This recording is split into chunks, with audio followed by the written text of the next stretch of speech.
Hi folks, this is Nick and I'm in Oak Point, Texas, near Dallas. Live right on the lake. It's wonderful to live here on Lake Louisville. Problem is my Optimax 115 from Mercury is not able to let me get on the lake.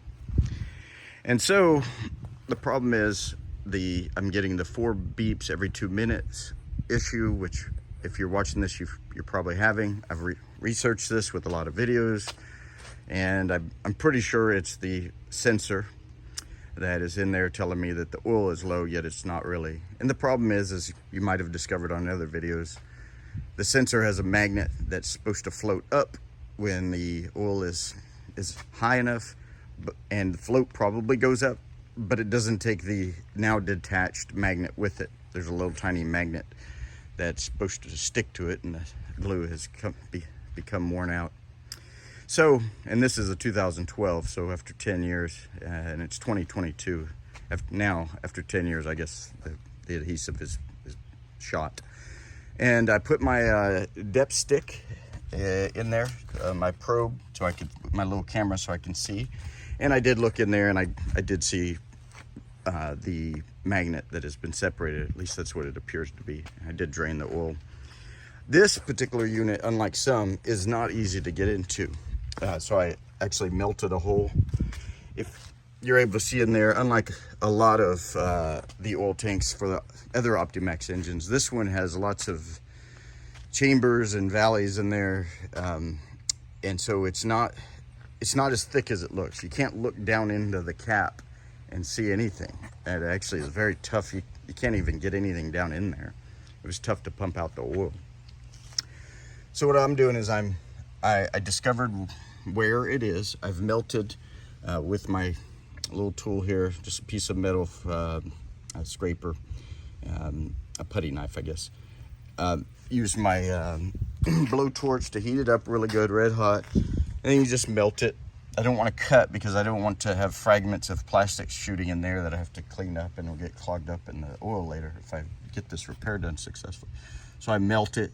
That keeps all the plastic together, and I think it'll be easy to patch up. So I haven't looked in there yet, so this will be the moment of truth. If I can get down in there, and I don't want to mess up this. I believe I'm going to see, yep, there it is, the problem, and I'll have to look at this video to evaluate and get closer because it's in a weird spot. But that's where it's located. So I'm going to attempt to put a tiny piece of this huge magnet on, and this is compared to my hand that size. I just need a little tiny magnet. The one that's in there from the videos I've watched is very small, like the size of a dime, and very thin. And it needs to tell, when it's high enough, tell the sensor that the level's high. Now what Mercury should have done is put the darn magnet on top of the float. Geez. And put some adhesive that works if you're gonna do it on the bottom. Adhesive that never goes bad. I mean, it's not a very good design. And it turns out, a lot of people say, well, you just replace the oil tank. Well, the oil tank looks like it's a pain to replace, but the problem is you can't get one. It's September of 2022. I've been waiting 2 months. I'm now on my 3rd delay from boats.net, and it's not boats.net, it's Mercury, and they said they can't get the tank. They keep putting it off. It was supposed to be early August, then it's supposed to be early September, and then yesterday they told me not till October. Of course, then they'll just repeat. So we're having the supply chain crisis, and these things are $500 almost, $480 I think it was. So I'm just going to repair it myself, hopefully. Now that I've accessed it, that's, I think, at least 60% of the problem solved. And we'll see how this goes. Okay, part 2. I did pull out the float and the holder cap, and there's another plastic piece under that. And sure enough, under all of that, down below, where it shouldn't be, was the magnet. It had detached from the float. So that was the problem. I glued it back on with Gorilla Glue, construction glue, the super strong stuff, which I use on just about everything, and it works great. put that all back together. I did test it with, while I had my little window open, and I poured some more oil in the top, and sure enough, the float rose up just fine. Turned on the boat, and no beeping, yay. And then it was just a matter of patching it back up. After doing the surgery, this turned out really good.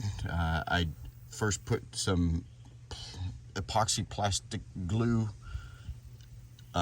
where these things join up in the, where they touch, and then I did what I call plastic welding, which is getting a blowtorch and a straight screwdriver, and essentially get it really hot and go back and forth, and I'm melting the plastic together, kind of bonding it plastic to plastic.